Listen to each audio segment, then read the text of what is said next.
Bienvenue à l'atelier. Merci Eduardo. Alors pourquoi et comment la poésie? Quand est-ce que ça a commencé? Et voilà, quel type de poésie tu as commencé à développer et tes rencontres effectivement pour passer aux poésies dites expérimentales? Bon, en réalité, j'étais toujours motivé à développer, c'est-à-dire une poésie expérimentale, même au début. C'est-à-dire que déjà en 1980, j'ai lancé un mouvement, j'habitais à Rio, j'ai lancé un mouvement qui s'appelait Mouvement d'art porno. D'art porno. D'art porno, c'était basé sur une compréhension du langage de la pornographie, on va dire standard commercial, conventionnel. Et une fois compris cette vision du monde qui est communiquée par cette pornographie traditionnelle, pour cette syntaxe, pour cette façon d'organiser la matière sémiologique, on pouvait, une fois compris, on pouvait faire autrement, c'est-à-dire s'en servir de cette logique pour créer quelque chose qui était politiquement progressif, qui était imaginatif, qui n'était pas binaire, qui n'était pas au service du regard masculin, et ça a libéré complètement la notion de cette pornographie de la libération, dans un sens plus élargi. Donc, entre 80 et 82, je fais ça. Et si tout se passe comme prévu, en mai 2022, c'est pas mai, ça sera juin, juillet, mais enfin, c'est prévu qu'en mai 2022, ouais. Oui, juste bientôt.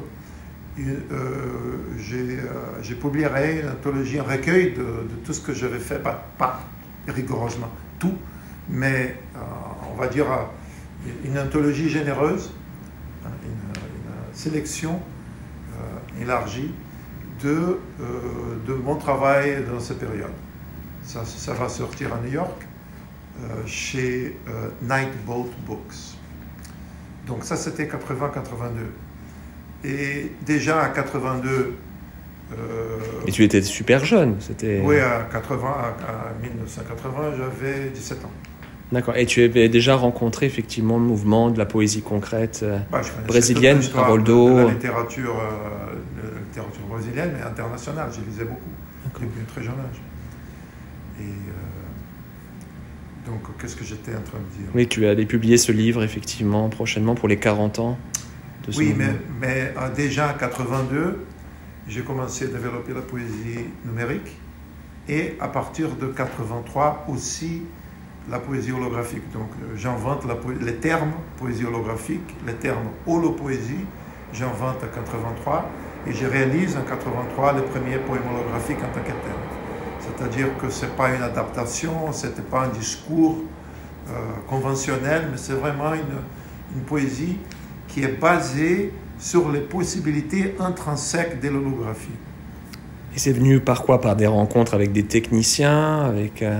Ah oui, moi j'habitais à Rio et j'ai travaillé à São Paulo dans un labo qui appartenait à un technicien. Et donc je faisais les ponts Rio-São Paulo tout le temps pour pouvoir y travailler. Et déjà à 80, bon, je continuais pendant toute cette période-là, pendant des années, j'ai continué à développer la poésie numérique. Et la poésie holographique, j'ai développé entre 83 et 93. J'ai arrêté en 93, la poésie holographique. Mais peut-être je reprendrai. Peut-être on parlera de ça une autre fois. Et donc, j'ai développé la poésie numérique et holographique pendant les années 80 et 90. Mais déjà, en 87, j'ai réalisé mon premier poème holographique numérique. C'est-à-dire que, dans ces cas, on était complètement libéré de la matière physique et l'holopoème, il était fabriqué à partir de l'information pure.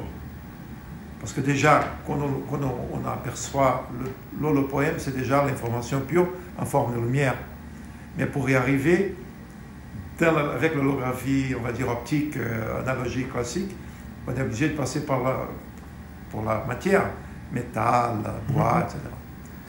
Mais à partir de 87, je me libère aussi de ça et j'ai créé mon premier poème holographique numérique dans lequel je travaille l'information pure du début à la fin de l'expérience du lecteur-observateur. Ce que je continuais à développer jusqu'à 93, l'holographie, la holopoésie numérique. Bon, à partir de ça, je crée aussi la biopoésie en 2003 et aussi la aroma poetry en 2011. Et en réalité, ma première vision pour le space poetry, c'était en 86. C'était une proposition que je n'ai pas pu réaliser. J'étais très jeune, 86, j'avais 24 ans. Et d'envoyer cet holopoème vers la galaxie d'Andromède, c'était un rêve. À l'âge de 24 ans, ce n'était pas possible de réaliser. Mais je n'ai jamais quitté cette vision. Et j'ai finalement réalisé mon vrai premier space poem en 2017 avec la collaboration de Thomas Pesquet à bord de l'ISS en orbite autour de la Terre, c'est-à-dire vraiment dans l'espace. Donc, poésie numérique, poésie holographique, biopoésie, aroma poetry, space poetry. Voilà un compte rendu d'une vie dédiée à la poésie. Et cette évolution est due aux évolutions à la fois technologiques ou c'est aussi d'un point de vue conceptuel? Tu as voulu effectivement évoluer dans ton art par rapport à ton idée première, effectivement? Ce que je cherchais toujours dans la poésie, c'est donner au lecteur, on va dire lecteur par spectateur, une expérience du texte imaginatif, du texte créatif, une expérience qui échappe au contrôle du lecteur. Mais pas dans un sens symbolique, fantasmique, non, dans un sens vraiment de l'expérience vécue du texte. Parce qu'on essaie toujours de saisir les sens à cause du fait qu'on est capable de saisir le texte qui est imprimé, qui est saisissable, parce qu'il a une coïncidence matérielle entre le texte et le substrat physique. Alors, moi, je travaillais toujours la lumière en mouvement, l'odorat, le vivant, l'espace en apesanteur, des conditions. J'essayais toujours de créer des conditions poétiques, de l'expérience de texte poétique, dans lesquelles je sois capable, effectivement, de produire l'expérience vécue d'un texte qui nous échappe. Est-ce que c'est... tu le sais pas, enfin moi je suis très proche de Rimbaud parce que je suis né dans la ville de Rimbaud. Il parle de dérèglement de tous les sens. Donc effectivement, ce que tu me dis d'un point de vue visuel, olfactif et autres, est-ce que c'est... On peut penser à ça aussi, effectivement, que le spectateur-lecteur est complètement désarçonné, je dirais. Est-ce que c'est... Bon, évidemment, Rimbaud est un poète... Non, mais si je fais un rapprochement comme ça, là, mais peut-être que je me trompe. Mais pour moi, je travaille surtout avec... c'est pas forcément des règlements, c'est travailler avec l'essence, mais s'en servir des moyens, des conditions matérielles, de systèmes, de technologies, de contexte, qui me permet de produire une expérience vécue vraiment d'un texte qui échappe au contrôle du lecteur. Et dans le cas de la poésie holographique, par exemple, il y a une expérience de lecture corporelle, parce que ce n'est pas seulement une expérience cognitive. Et donc, il y a une espèce de kinesthésie de la lecture, on peut le dire, dans le cas de la poésie holographique. C'est probablement vrai dans le cas de, si pas toute ma production poétique, de la plupart.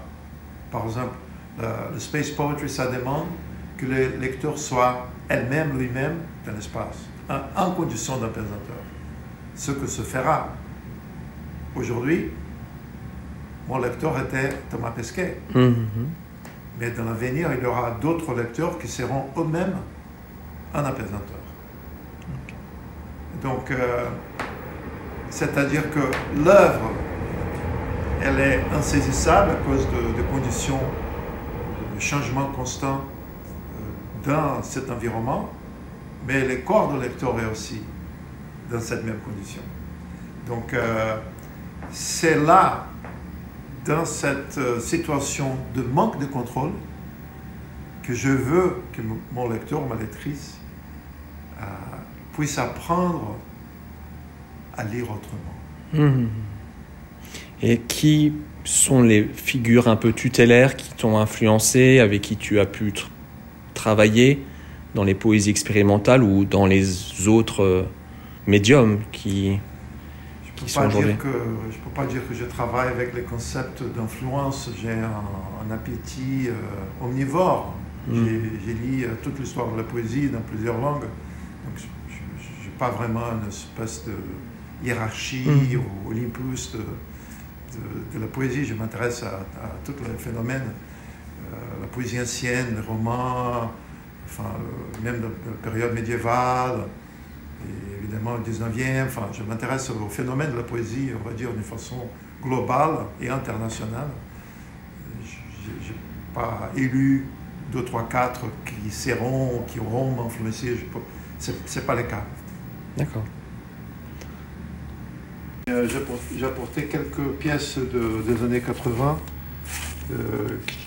qui sont là encore. Celui-ci, je crois que c'est de 81. Tout ça à vérifier parce que les dates comme ça, je ne vais pas me rappeler comme ça. Je crois que ça, c'est de 81. Et ça, c'est probablement de 82. On voit bien que c'est l'originel pour impression. Et ça, c'est portugais parce que j'habitais... ça, c'est un autoportrait. Fait avec la machine à écrire, avec les lettres de mon nom de famille. C'est un typo-poème, c'est ça? Ah, on peut le dire, oui. Mais élargi, tu vois. Ouais. C'est élargi, donc le résultat final passe aussi par la photomécanique. Donc c'est pas la taille de la machine à écrire. Donc en réalité, c'est une œuvre qui résulte de la machine à écrire, oui, mais aussi cet procédé de l'enregistrement. Donc, c'est pas tout simplement la machine à écrire. Ouais. Et ça, c'est conçu pour être imprimé, mais c'est évidemment un projet de poésie urbaine pour des panneaux publicitaires. Et ça, c'est probablement... Je ne me rappelle plus. Peut-être c'est marqué là. Peut-être 82, peut-être. Tout ça à vérifier parce que je ne me rappelle plus. Bon, ça s'appelle le Sphinx. Bon, c'est quelques exemples des années 80 qui me restent encore. Et là, on a un exemple de... Ça, c'est de 93. C'est un poème, un hyper-poème, un poème hypertexte, mais qu'il faut interagir avec. Sinon, il n'y a rien qui se passe. Donc, là, je tiendrai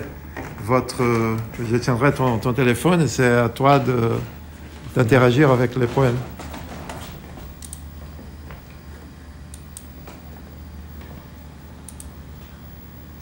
Toujours en cliquant sur une des lettres. À toi de découvrir.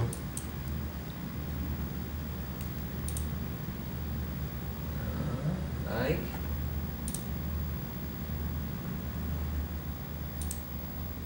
Et c'est aléatoire ou pas? Non, évidemment que non, c'est un poème. All blends, all ends.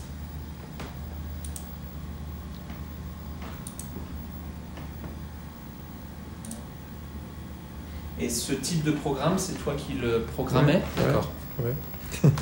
Et on parle souvent avec Jacques, effectivement, de comment garder pour un développement sur ce type de machine voilà, les archives finalement, parce que...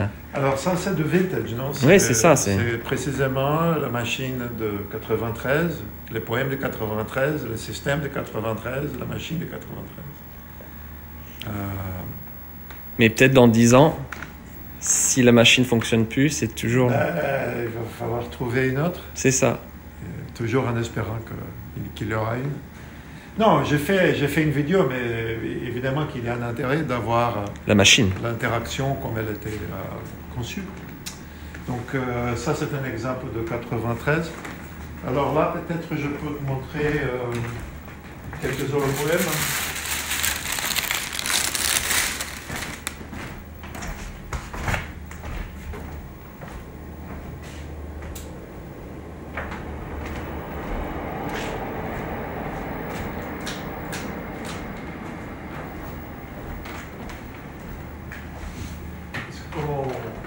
On fait la visite un peu chronologique.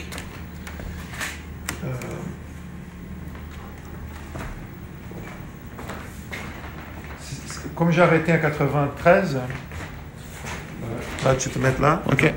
Regarde l'ombre au sol. Ouais. À toi de bouger de gauche-droite, en bas, en haut, de proche pour loin. We are we. De découvrir. Tu peux te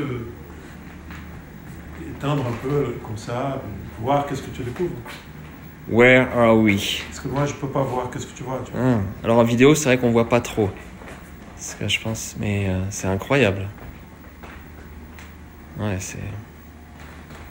Donc, ces holopoèmes que j'ai ici, j'avais fait 24 pendant 10 ans. Et là, j'ai 3 exemples de début des années 90. Ouais, c'est magnifique. Ok. Numérique et analogique, mélange.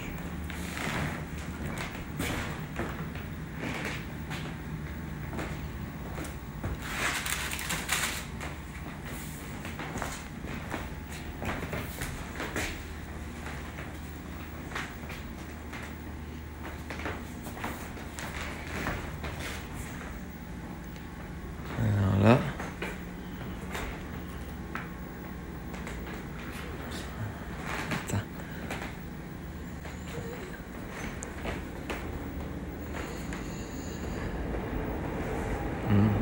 C'est Érié. C'est un... Ah, et en plus, les lettres changent. Ah ouais, c'est incroyable. Donc là, c'est un mélange numérique et... Ça, c'est aussi mélange numérique et analogique. Ok. Ouais, c'est... Donc, comment tu travailles concrètement? Numérique, analogique, optique. Les 3. D'accord. Et comment... Et le numérique, c'est-à-dire que tu travailles sur ordinateur pour le créer, et après tu l'imprimes, c'est ça? Non, c'est pas une impression. C'est vraiment... en holographie, on dit transfer. Ok, c'est un transfert, ok. On dit pas print. Ok. Parce qu'on fait un transfert d'informations. Donc, je transfère sur les mêmes films holographiques des informations qui proviennent de sources optiques, analogiques et numériques. Et le résultat, c'est quelque chose qu'on ne peut pas voir soit d'un, soit dans l'autre. Tu vois, ce qui est dommage, c'est que la vidéo, ça ne le filme pas parce que ça n'a pas le même œil, tu vois. Ouais. Mais bon, moi je le vois, c'est assez magique. Hein. Et ici, dans l'atelier, j'ai 3 exemples.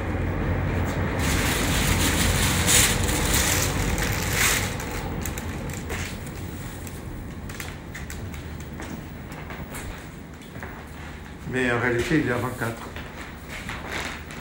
Ouais. If. Et puis en même temps. Love, c'est ça? Ouais, c'est... Ah, si là on voit mieux, tu vois. La caméra, il arrive à le prendre là. Est-ce que c'est peut-être les couleurs? Ouais.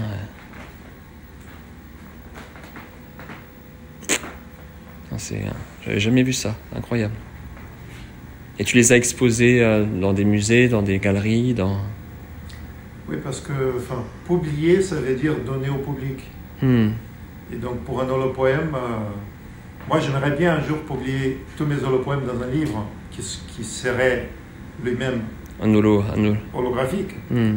Mais pour l'instant, pour publier mes poèmes, je dois les exposer parce que c'est une façon de donner au public. Ah, superbe. Okay. Donc voilà 3 exemples de la holopoésie. Tout ça, j'ai commencé en 83. Mais ces exemples-là sont de début de 90. Donc 81, 82, 83, parce que j'ai arrêté en 83.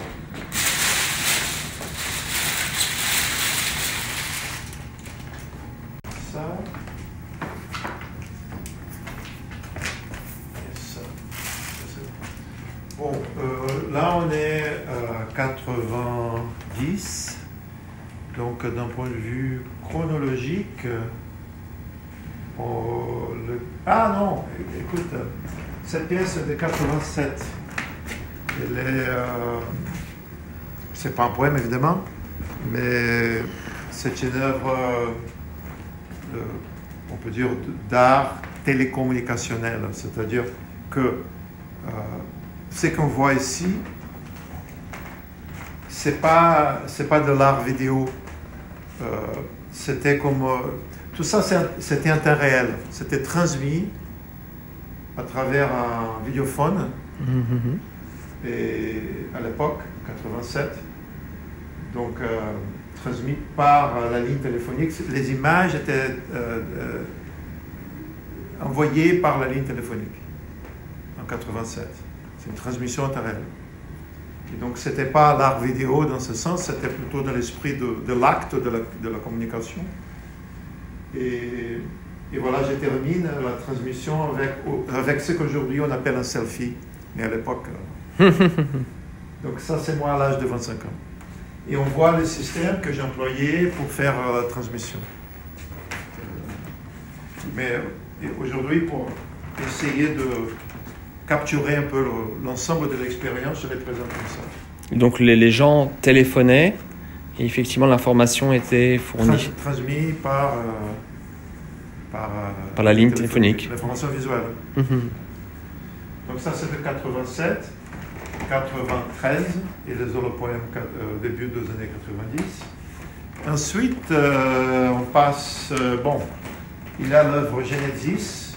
Genesis, c'est ma première, c'est pas vraiment ma première, mais c'est une de mes premières œuvres de bioart, et de 99.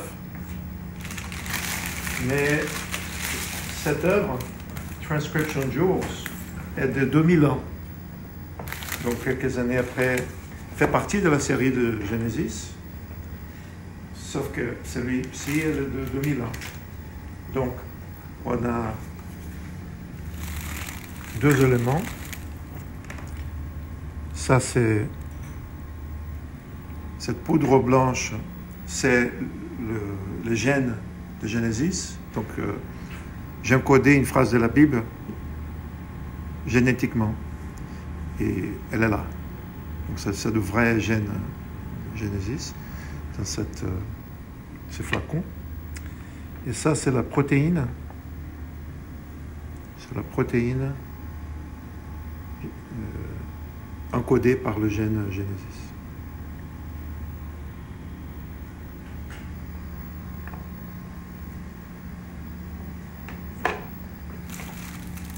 Transcription Jewels, 2001. Ouais.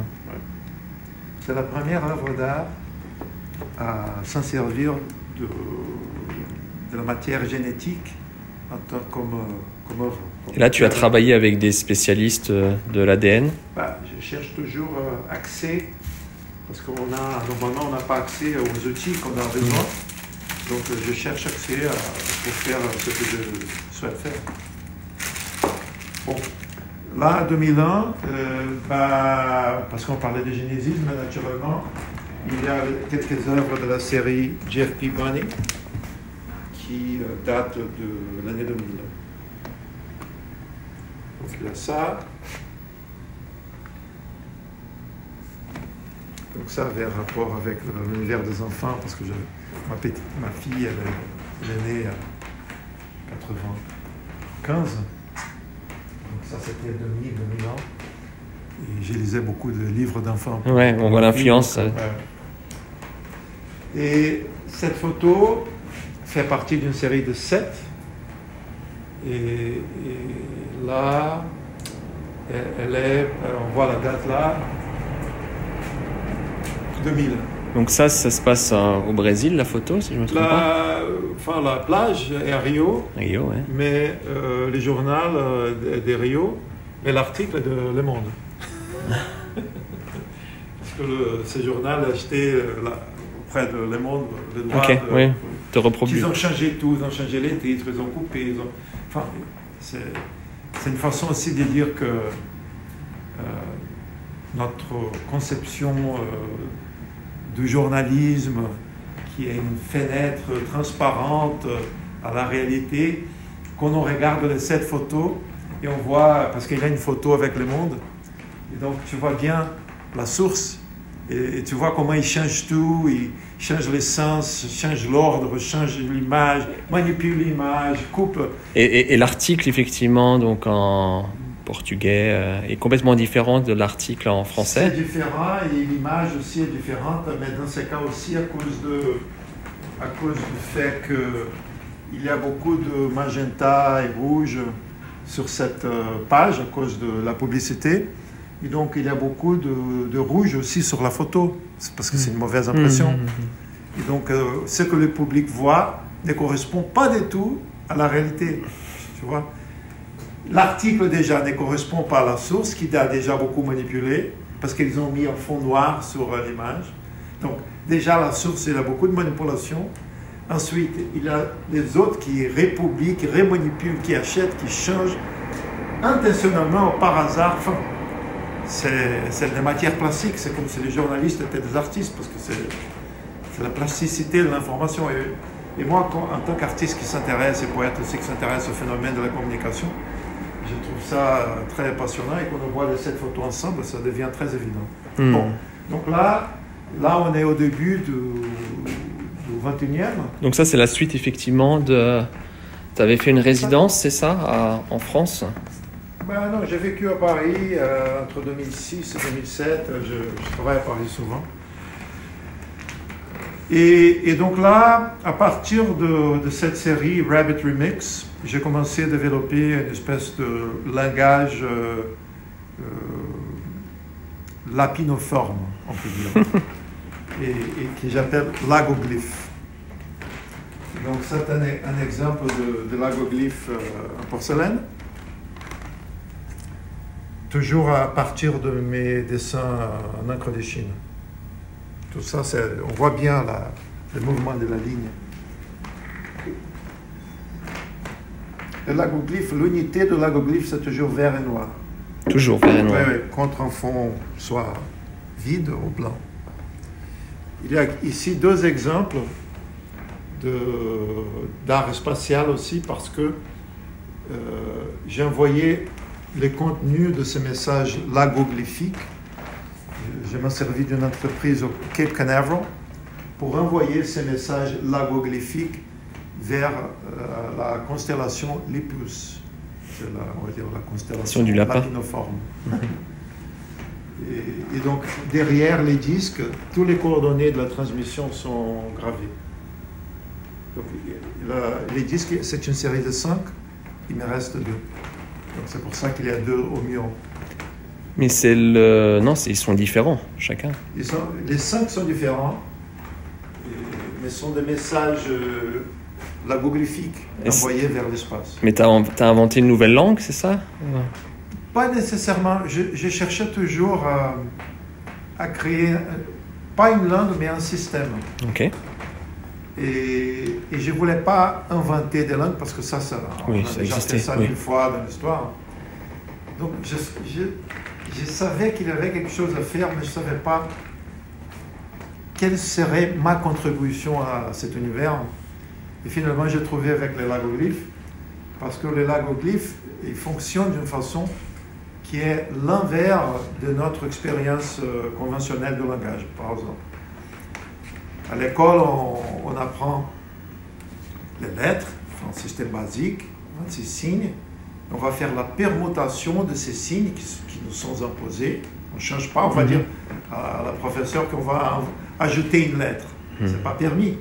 C'est un processus d'acquisition passive-réceptive. Mais à partir de cet ensemble basique, on fait des permutations, ce qui nous permet de comprendre, de construire une sphère sémantique monumentale. S'il n'y a pas un mot pour un objet, on invente, on fait une autre permutation et voilà, Internet. Bon, voilà, nouvel mot pour nouvel objet. Les logoglyphes sont différents dans le sens que il n'y a pas de signes donnés a priori. Par contre, la sphère sémantique est donnée a priori parce que c'est toujours le lapin vert. Et la quantité de signes, c'est infini. Donc c'est vraiment l'inverse de notre système. C'est-à-dire le système conventionnel. La quantité de signes est limitée et donnée, l'univers sémantique est infini. Ici, l'univers sémantique est donné et la quantité de signes est infinie. Et donc, quel message tu pouvais envoyer dans l'espace? Ok.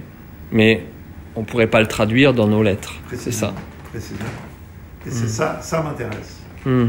Cette qualité intrinsèque qui ne peut pas être, comment dirais-je, convertie sémiotiquement. Elle n'est pas traduisible. Mais ça veut dire toujours Alba. C'est toujours le lapin vert. Toujours le lapin vert. Ouais, donc, elle est vivante. Et rien à voir avec Andy ou avec Alice au Pays des Merveilles. Bon, je sais pas. C'est une référence très répandue, c'est vrai, mais c'est une autre chose. Ça, c'est pas la fantaisie. Non, je parle de, bien sûr.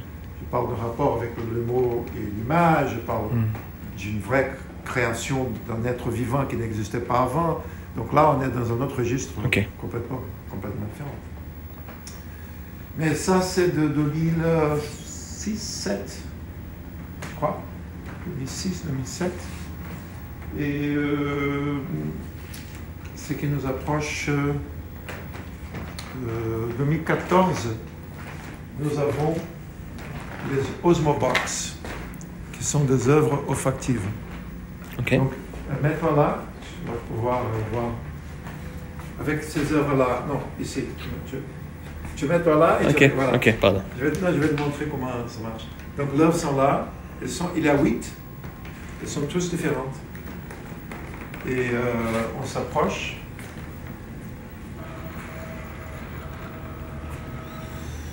Elles s'ouvrent. Nous pouvons rester, ça ne va pas couper notre nez. Une fois qu'on est satisfait, on va sentir. Une fois qu'on est satisfait, on peut s'éloigner et se fermer. Comme des fleurs. Ils sont tous différents. Tous différents. Il y a 8 dans la série.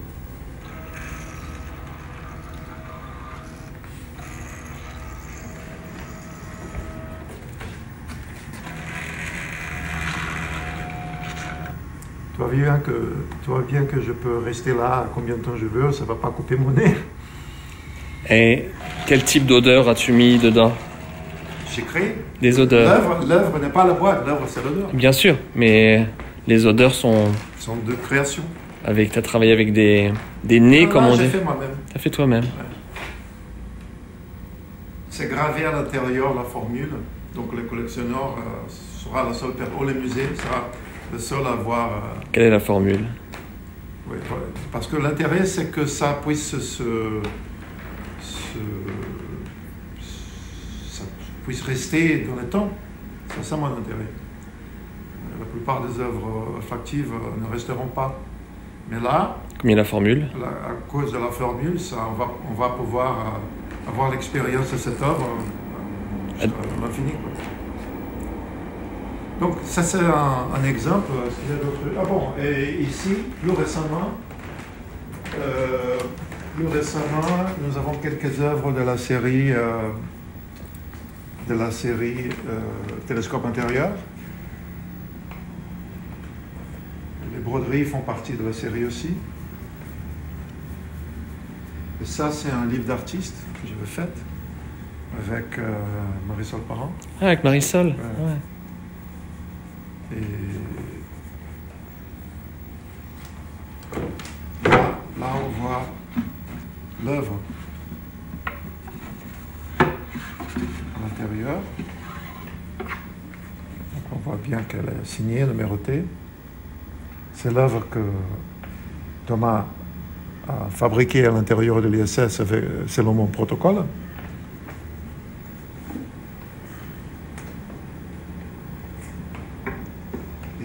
Cette boîte,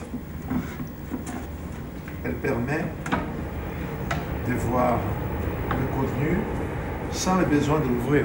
Donc, elle protège, mais en même temps, elle est la vitrine de l'œuvre. De l'autre côté, et tout ça, c'est conçu un peu comme l'ISS avec le tiroir.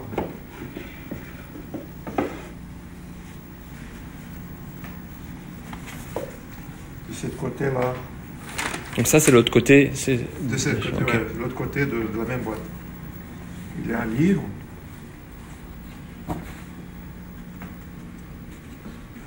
On voit bien, Atelier Marisol.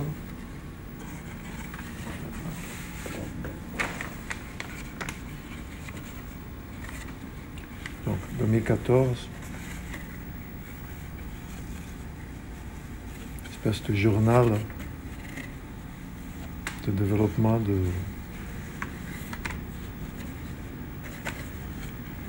l'œuvre.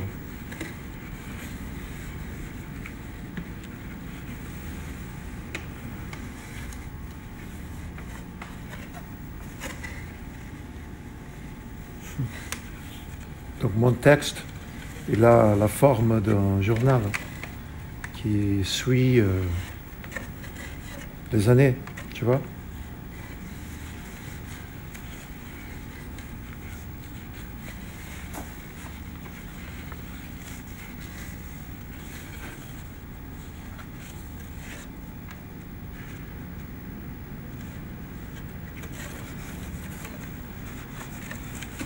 Ouais, donc c'est un livre-objet. Oui, c'est pas fini parce qu'il y a un autre tiroir.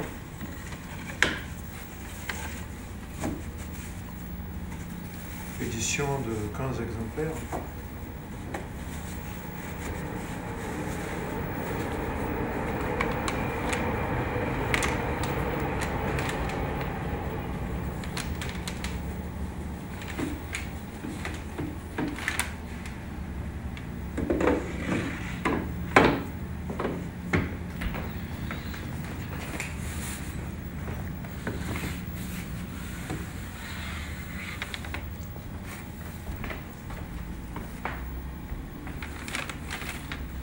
Ici, nous avons une gravure. Il y en a 7.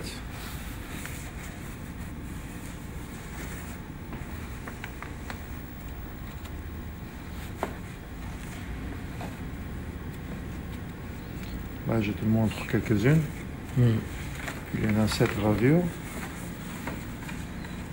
Tout est signé, numéroté. C'est des aquatintes, c'est ça? Non, c'est un processus, comment dirais-je, mix media. Ok. Et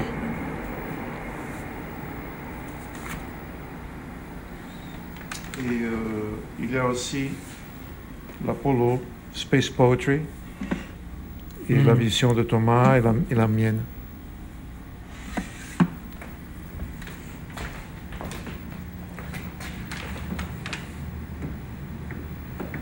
Ça, vous l'avez publié quand avec Marisol? 2014. 2014, d'accord. Et qu'est-ce que... Non, voilà, c'est ça. Donc ça, c'est le plus récent Télescope intérieur. Et les broderies font partie de la série Télescope intérieur aussi. Il y a 10 de la série. Ici, nous avons 4. Voilà.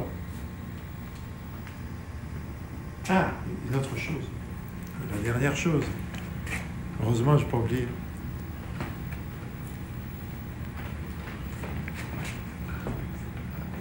Oh.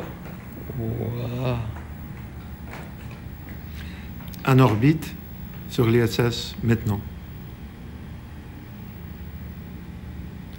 Cette œuvre est dans l'espace maintenant. Et elle représente c'est pas l'infini ou on dirait le...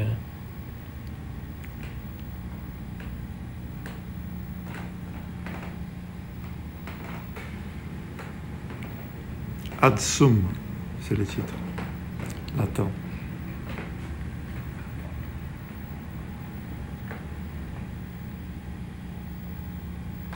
Donc c'est Thomas qui l'a mise... Non, ça n'a rien à voir avec Thomas. Ok. Non, c'est notre projet.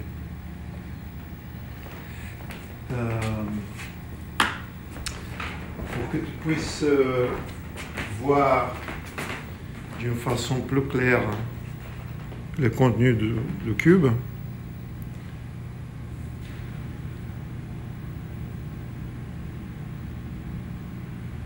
je peux te montrer ici. Ok. Là, tu vois très clairement. Le cube, l'échelle, c'est 1 cm par 1 cm par 1 cm. Mais là, tu vois très clairement.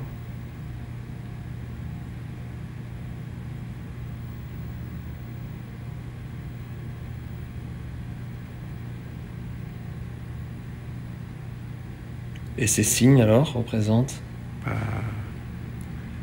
Ça, c'est connu. Ça, c'est le cercle de Mébius. Oui. Ça, c'est l'infini. Oui, c'est l'infini, oui.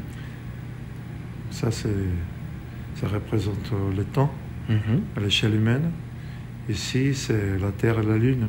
D'accord. Donc, ça fait une espèce de zoom-out du temps humain vers l'infini et un zoom-in de l'infini vers l'humain.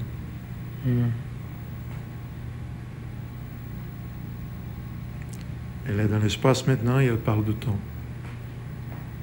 Où le concept de temps n'existe pas. Voilà. Mais il y a notre échelle aussi qui est importante. On va pas oublier les humains. Donc, bien sûr. C'est un rapport. C'est un rapport. Voilà. Donc, ça te donne une très bonne idée d'une vie. Oui, enfin, parce que effectivement, il y a d'autres œuvres qu'on ne voit pas là, mais c'est rapidement une vision. Merci, Eduardo. Merci.